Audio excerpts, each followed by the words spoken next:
radio is so powerful, and the idiots who own these big companies don't understand radio whatsoever. They're all afraid of radio. They've let radio disintegrate because the programming is awful. What makes radio so great is that it has the ability to persuade. It utilizes, obviously, it's the power of sound. It's something we talk about all the time. And when it comes to advertising, when you use sound and authenticity and storytelling, that is how you persuade. And when you're advertising, you want them to persuade. You want to persuade them to buy your product or service. Or if you're recruitment advertising, you want them to become a candidate for your place of work. So we're talking about how great radio is, yet at the same time, why it sucks. And I think the one reason that radio sucks is because of the people that run it. I don't think it's a generalization. They understand the power that they have. What we see constantly, and it trickles down onto sales reps. This is what they're taught. It's a frequency medium. It's mobile. Of course, everything's mobile now. 93% of America listens to radio. It really helped. Then there's digital and digital this and this, and they forget, or they don't understand that what they have, the best thing that they have in radio is the fact that radio is sound. So Don Tomasulo is joining us on this episode. Don is a legend in Western New York. He's currently the general manager and vice president of the Big WEC in Buffalo, New York, which is where we are headquartered. Don and his team, you're the opposite of what's happening with big corporate radio. I think the way radio is going to be saved it's going to be saved by people like yourself, Buddy Shula, the group you have there, and Big WEC. It's local radio. Donnie, so you're not one of the bad guys. So am I on to something? Are you agreeing with me? You are 100% right on. As we've talked about for years, radio is so powerful, and the idiots who own these big companies don't understand radio whatsoever. They're all afraid of radio. They've let radio disintegrate because the programming is awful. When I was growing up, radio was so exciting. I couldn't wait to turn on the radio. And to give our Big WEC a little plug here in Buffalo, we've taken off all the rules finally, got rid of all the consultants, and we are playing music from 1954 to 1974 with basically no rules. And it's so exciting to listen to it. So number one, that's on the programming side. But as you said, radio is the most powerful force. And what people don't realize, and Steve, you get it, and Jamie and Maria, you get it, it's the most visual medium that there is. And when you tell somebody that radio is the most visual medium, they look at you like you are crazy, and maybe we are, but I can tell a story. And when we visualize it and we tell the story, each of you hear it the way you want to, and you picture it your way, and it's so powerful. So look, you can see, if you're watching this on YouTube, you could see Jamie has a shirt, and on the shirt it says Star 102.5. And I used to work at Star 102. So did Donnie, and so did Jamie. And sad news is they're giving up that signal. So Odyssey has sold Star 102.5, taking it from that local group. That's a sad day for radio. Or is it a good thing, Donnie? I haven't made up my mind. It's nice that somebody, if you're a businessman, that somebody actually paid you millions of dollars. It is a fantastic signal at 50,000 watts. We're in Buffalo. You can get it from here to Albany and south of Buffalo. So it's a wonderful signal. But the problem with Star 102, it's just so vanilla that it doesn't, it's nice, and the consultants will say how nice it is, and it reaches quote unquote, women 25, 54, blah, blah, blah, everything that killed radio. So maybe the new owners, I believe it's going to be a K-Love, a more religious station. Maybe they'll program it with passion. So it won't have as many listeners, but the few listeners that they'll have will have a lot of passion. So who knows how it's going to be? So here, I I always had I always had a passion for broadcast, for the art form of I was a disc jockey in college. I was a sportscaster, a professional sportscaster in television, did some radio. So growing up, I always enjoyed and appreciated the art form of radio and television. Really, really loved it. And then, like I said, I was a sportscaster and then changed careers and went into radio sales out when I was in Ohio at K105, great country station, dual market, Youngstown, Ohio, and Canton, Ohio.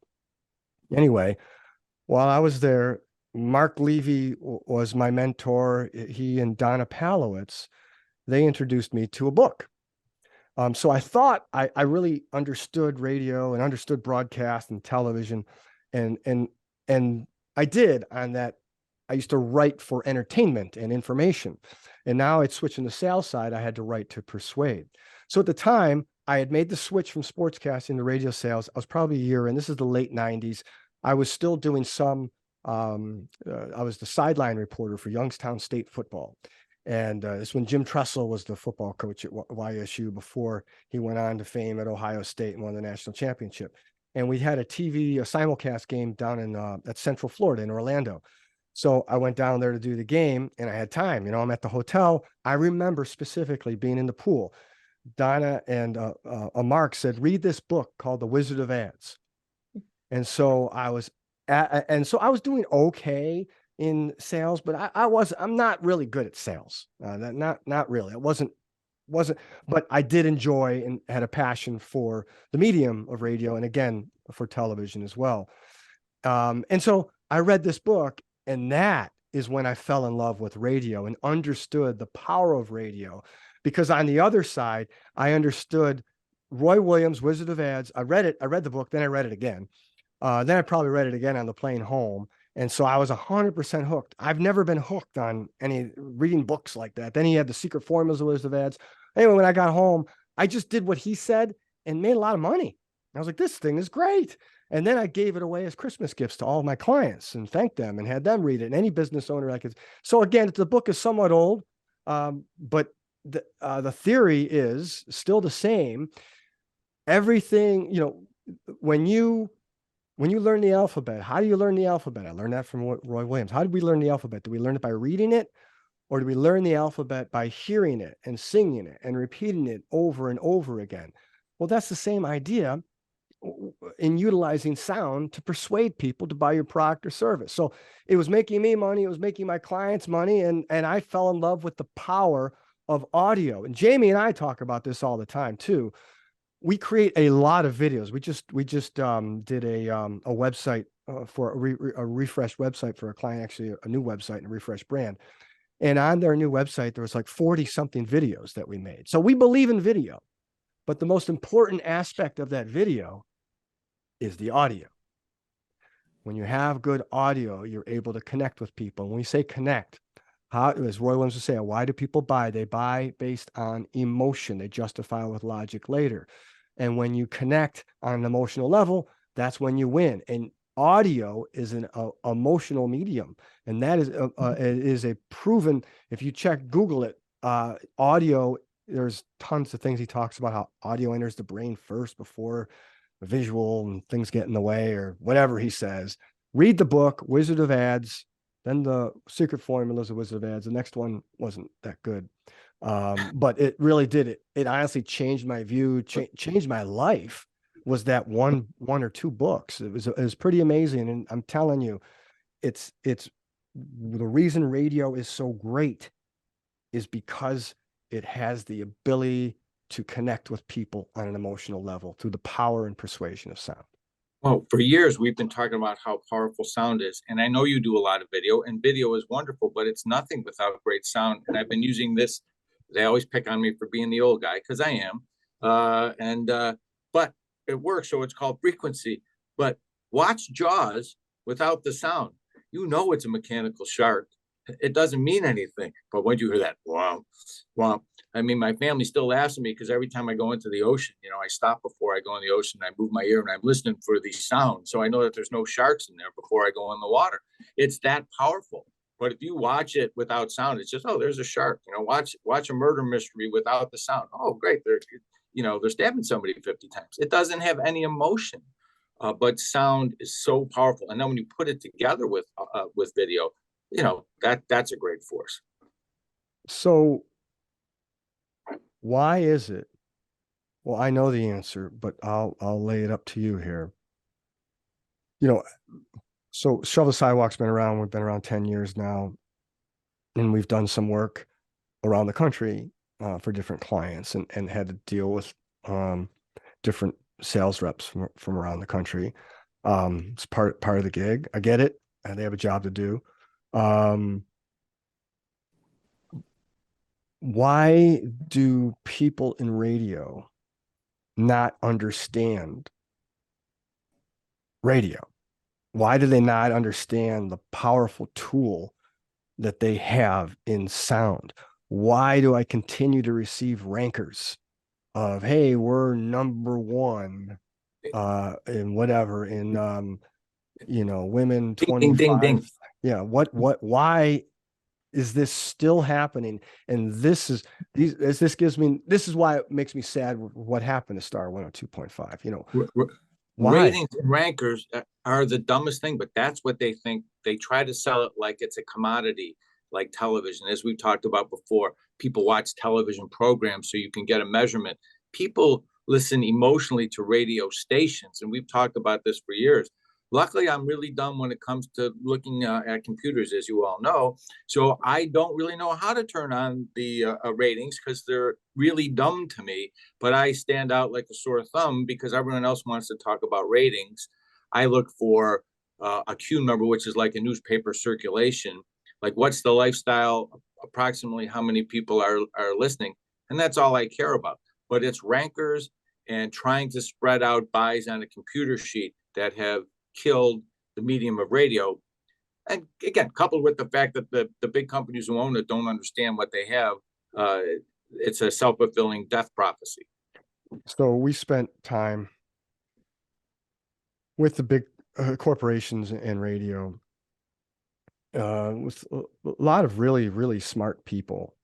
And I am trying to think of one time where during one of our training sessions or one of our discussions or one of our management meetings or when we go off site to out of town, go to Arizona or whatever, I'm trying to think of one time, just one time, trying to think of one time that we were trained or had a discussion about the power of sound. And I don't think it ever happened. It did happen with my mentor when it first started in radio with Mark Levy and Donna Palowitz.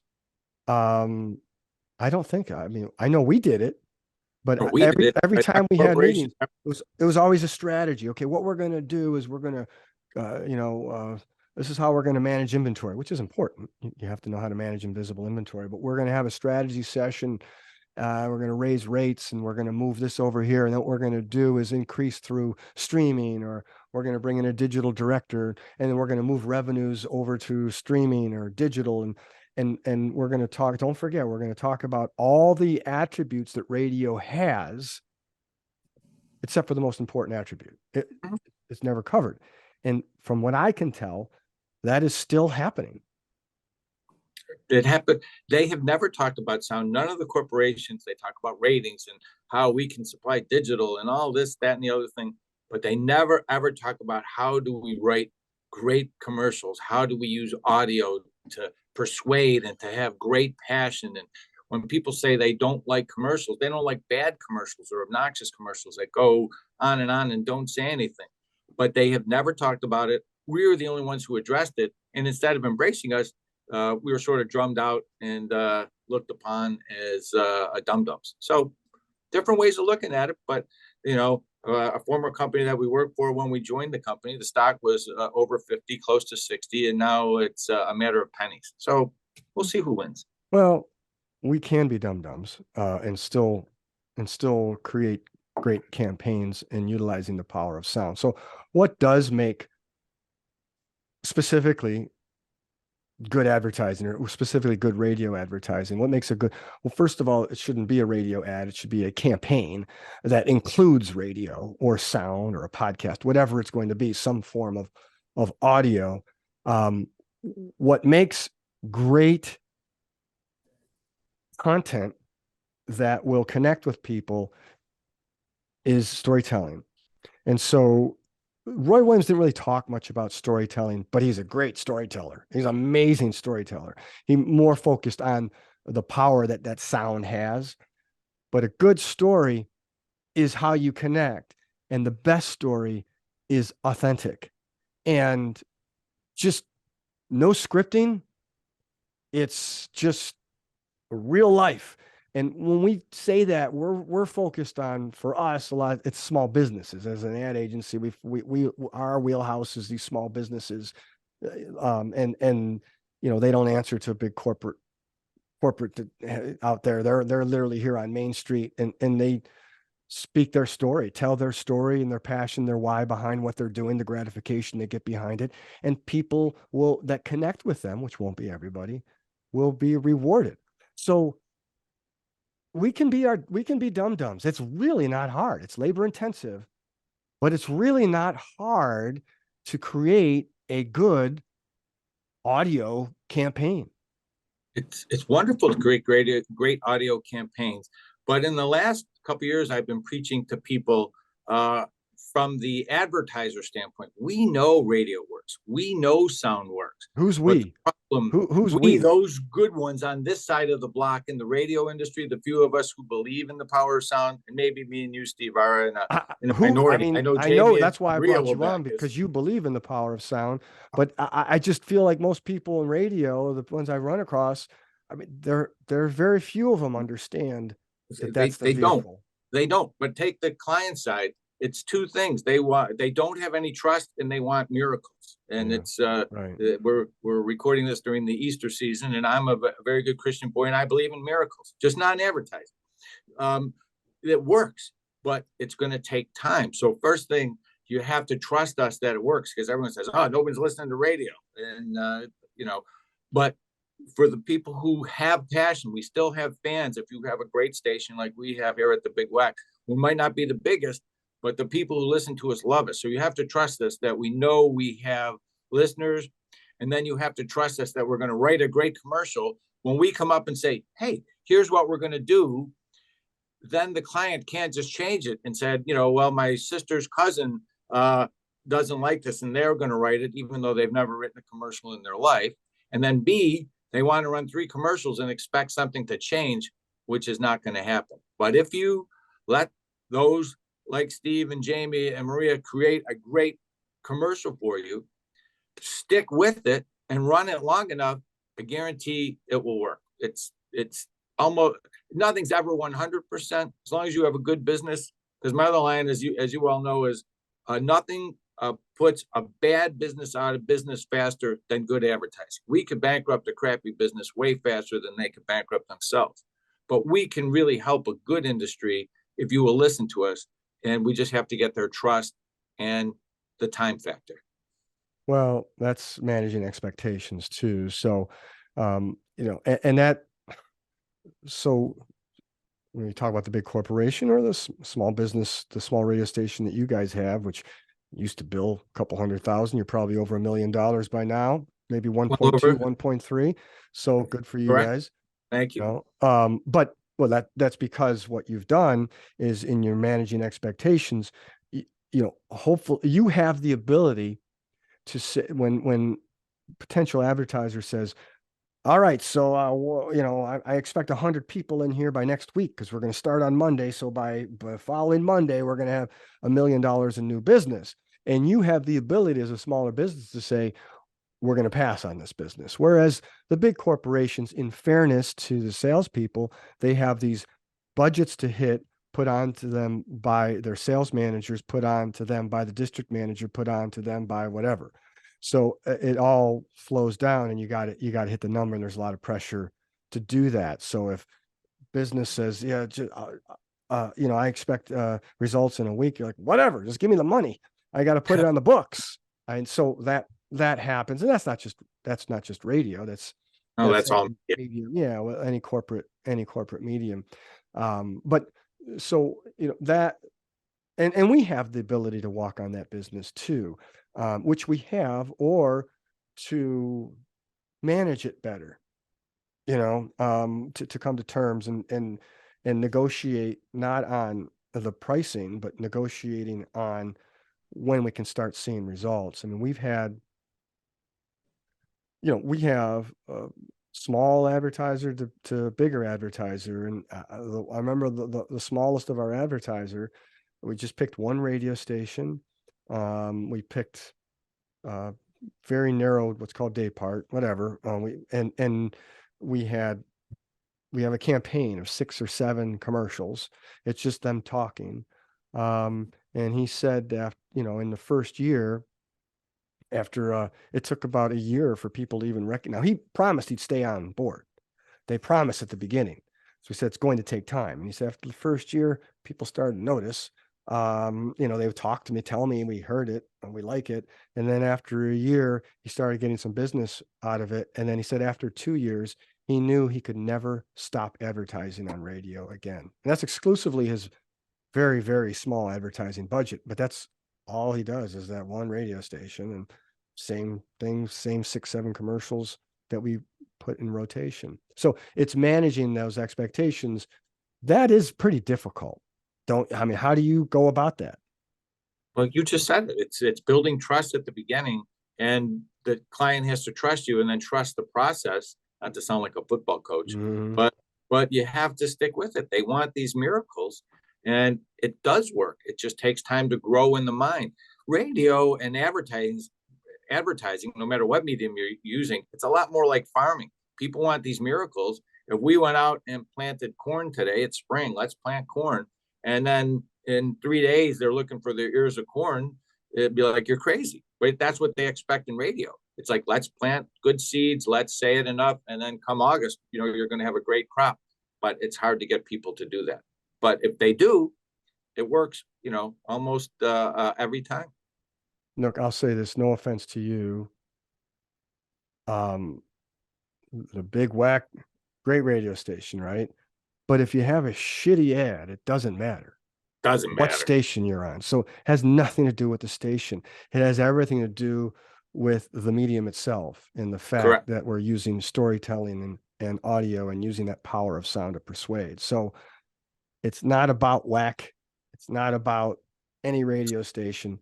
Not It about has any to be, TV it has, station. we say message before delivery, Donnie. You Amen. have to have the message on. And so okay, I'm small business X over here. What should I do? I mean, I have 25 different reps from these different radio stations, TV, direct mail. They're all calling me, and they're all saying, radio sucks, or whatever, this stinks, or don't do this, buy this. So if it's a radio rep, radio's great because of, you can pick your day, all stupid things. And then, how do I choose? What would you say to potential small business owner out there? Well, for me personally, to a potential small business owner, I'm like, as you said, we need to sit and come up with creative first. Once we have the right creative, then depending on your budget, we'll figure out where to put it. But you have to trust us. If you're a slightly bigger company, I say, call Steve Fortunato, call Shovel the Sidewalk. You have to trust somebody to do your marketing for you, who you trust. And there's many untrustful marketers out there who do not do a good job, which it's hard to find because they don't understand it. But when you can find someone like you, or if they find someone like myself on a small basis here, but it's so hard to find. That's what has made this industry tough. But you got to find someone you trust, come up with a great message, and stick with it. I wish I could say it was a lot more difficult, but that's really it. Yeah, it's hard to trust if I don't know. Yeah. So it's got to be more like, take a flyer, take a chance.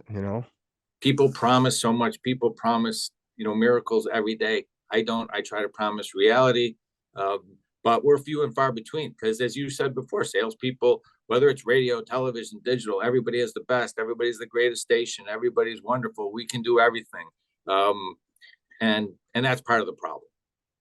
So I think of us, like Marie and Jamie can relate to this. We get called on by numerous people, and I've been there. I've had to sell, I've had to manage it too. So I get it. I feel their pain. Who are the people that we connect with? Who are the people that it is to what you said, Donnie? It's those people that we trust. But why do we really trust them? I think we trust them. Hard work can get past. You get through anything. I've seen hard workers that aren't the most brilliant people do very, very well in advertising sales. But so if you do what you say you're going to do in any kind of business, you're already ahead of the competition because most people do not follow through on what they say they're going to do. Sad state of affairs. That's the way business is right now. But when and the other ones what do they connect us with? Those people that say, I have an idea. So there's an idea, or I want to know more about the business. I know when I was in media sales and there was a client, and they had an ad agency. I really didn't like that business, and I tried to give it away as much as I could to somebody else, mainly because I would have to work with the agency, people like us. But I had to work with them, and they didn't want me to. I wanted to know about okay, tell me about the creative. Well, that's not my department. I'm just a media buyer, and she's there to beat me up on cost per point, the cost per rating point. And I'd want to know more about the campaign, and they didn't trust, and they were going to try to steal it and pull it direct and pull it from the agency, whatever it was. So I didn't like that business. It wasn't, it just wasn't gratifying for me. And for some people it is gratifying. You do negotiation, you work on cost per point, and things that when we buy, we don't do it that way. So those people, it's a math problem. Yes, it's a math problem. I hate math. Right. Well, I like math. But without math, we can't run a business. So math is kind of important. Numbers matter. But I'm trying to think, guys, what is it? When we like that certain rep, they ask a question, right? They literally ask, what's the direction you're going with the campaign? Maybe I can figure out a way that I can customize something and make it work. I guess those are the people that if you're a small business owner and you're getting called on, well, that's one thing. Donnie, we used to say that when we were selling radio, which we were told not to do this, but we would sell radio. We would talk to a potential customer, a prospect, and we'd say, we just have a vehicle, it happens to be these radio stations. But if you meet somebody else that has better ideas than we do, then you should work with them. Why would you work with us? If you have people with other ideas, they're going to use the same medium, just different radio stations. It's not about our radio stations. It's about our ideas. That's what's going to move the needle. And how many times do we come up against people and we would say that, and all our competition would do is they could sell it cheaper. They could sell it. That's not an idea. That's a tactic. What's your strategy? What's your idea? If they could buy it cheaper and all you want is cheap, hey, I've got a little station that you can buy for $1, but it's not going to work as much. But that's what we're up against all the time. It's about a great idea. Maybe just think about AM 1400 Solid Gold Soul. When it was a great year. Well, you and I worked together, and it didn't have any revenue, and so we put our focus on that station, and it did $400,000 in revenue, and we got yelled at. It did wonderful business. They did not like that because great results for their clients. But that was frowned upon. That was taking too much attention that was sad. That's when I realized, I get it. So it made sense for the company. Why would you put so much attention in creating $400,000 of revenue for that little radio station when you could have put more attention into helping create $6 million of revenue on this other station? Makes sense. I understood it, but that's what makes me sad about radio. That's why I think places like WEC, I don't know, Donnie, you're in the industry. I'm not anymore. I'm on the outside. Are places like WEC, is that the future? Because that I'm my thinking is radio is going to die if corporations continue to do what they're doing.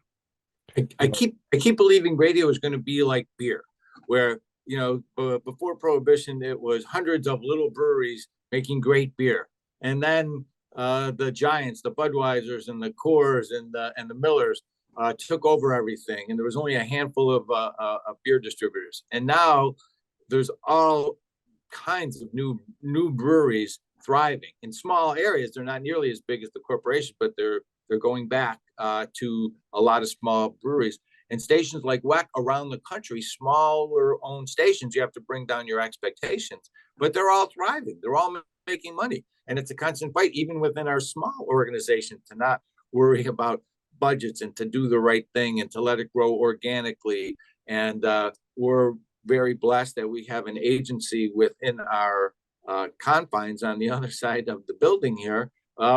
And I completely disagree with them. And they're in the same building because they do everything that I don't want to do. So it's a constant fight. It's never going to be a straight line there.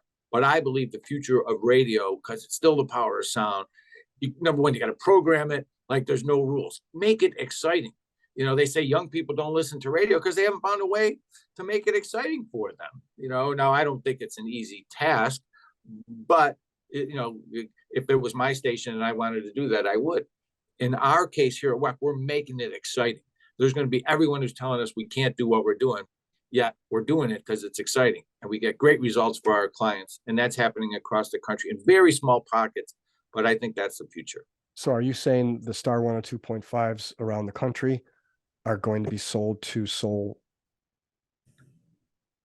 proprietors instead of being I hope so. I think it's going to happen at some point. These big corporations can't maintain their debt, and something's going to have to happen. So as they sell off some of these stations, maybe not all of them, maybe their corporate footprint is not as big, and they sell off some of their smaller stations in the market to somebody who's aggressive. The key is there somebody who wants to buy it? Is there anybody with the passion and the money who is crazy enough to take a shot at it and then do it right? So yeah, but radio is a cash cow.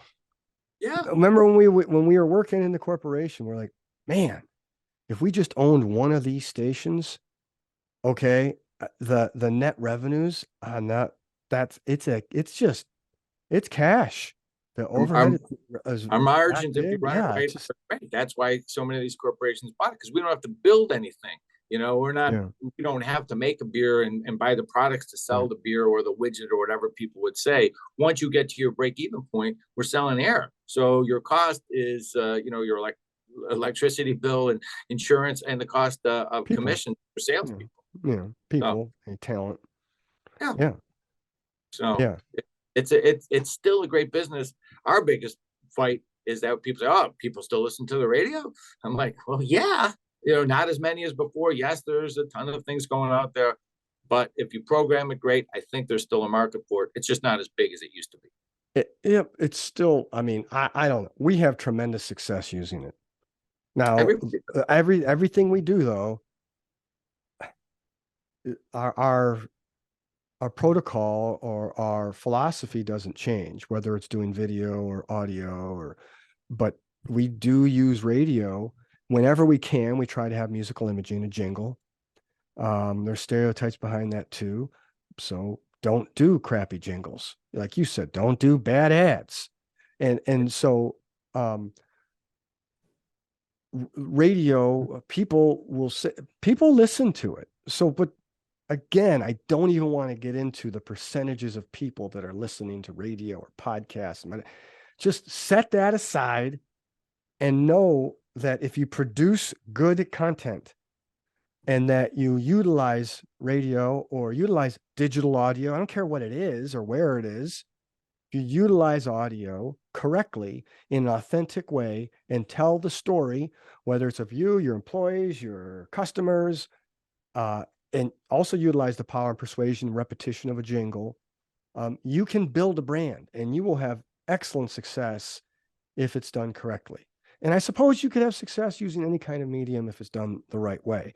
But it is our philosophy that your prime source should be audio. And we say that with anything. Of again, even what were we just talking about the other day? We're like, oh, that is great, but it doesn't have audio. Jamie, we were talking about it. That'll be a great thing, but the problem is it doesn't have audio. I can't remember what it was, but we always look, how can we utilize audio in that way? So like we said, even on websites, while SEO and all that stuff is important, we'd much rather that somebody Google search the name of the business rather than the industry that we're in.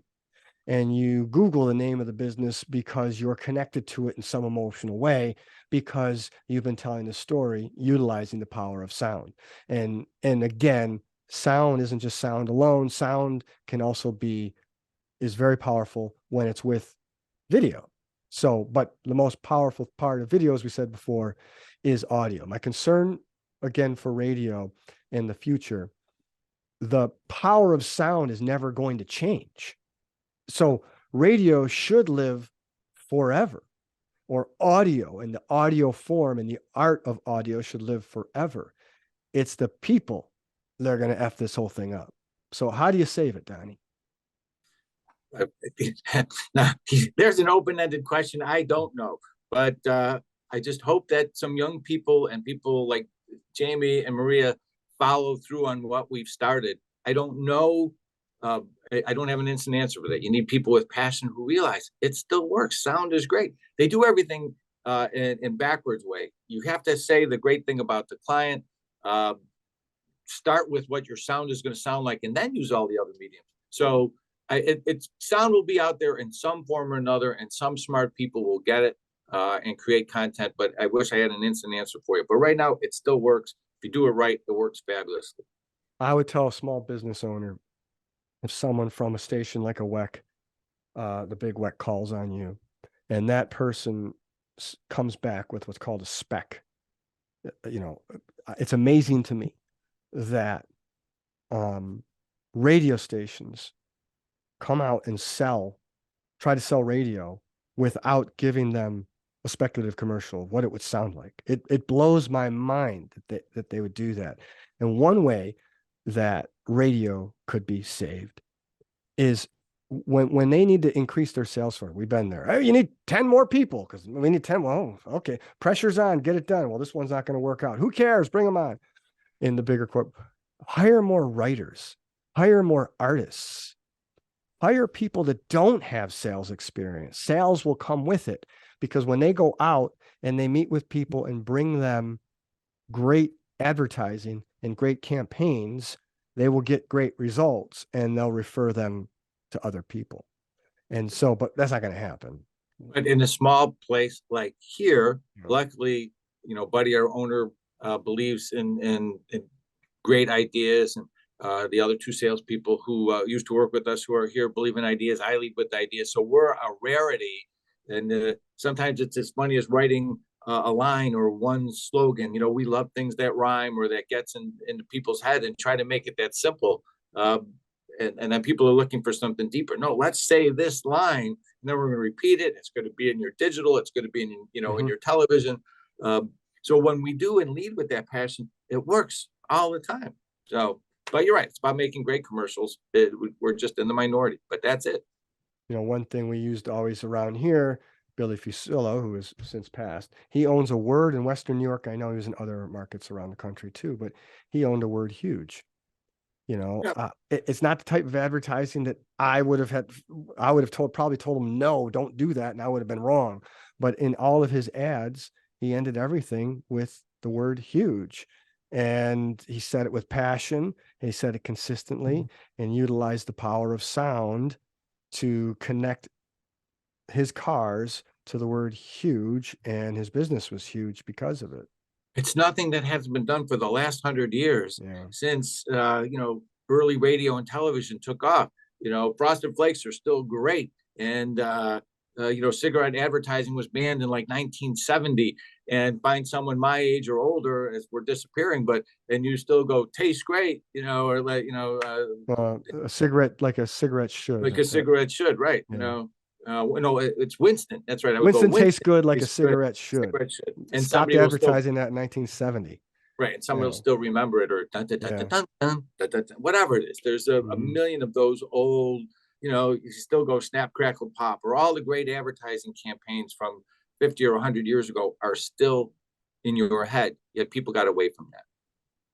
Yeah. So the theme is radio is great because it has the power of sound, but it sucks because of the people running it in the bigger corporations. Put it as precisely and together as you can. So if you're a small business owner and a radio rep calls on you, and that radio rep focuses on the creative and asks you questions and starts working on the creative and maybe brings you a spec, consider working with that person. Doesn't matter what radio station they're with. If they come in and they do because they're big on PowerPoints, they probably still do it on hard copy now. They bring it in and they have, here's the rankers and here's why radio is great and this is what you should do. Okay, sign here. And we'll worry about the creative later. You got to run really fast, run away from it. And it's not their fault. That's how they're trained. And that's what makes me sad, because radio is great, can be great, doesn't matter the station. It is a powerful tool to be used for your small business to grow, especially when it's done right, as long as you recognize the force behind it, which is the power and persuasion of sound.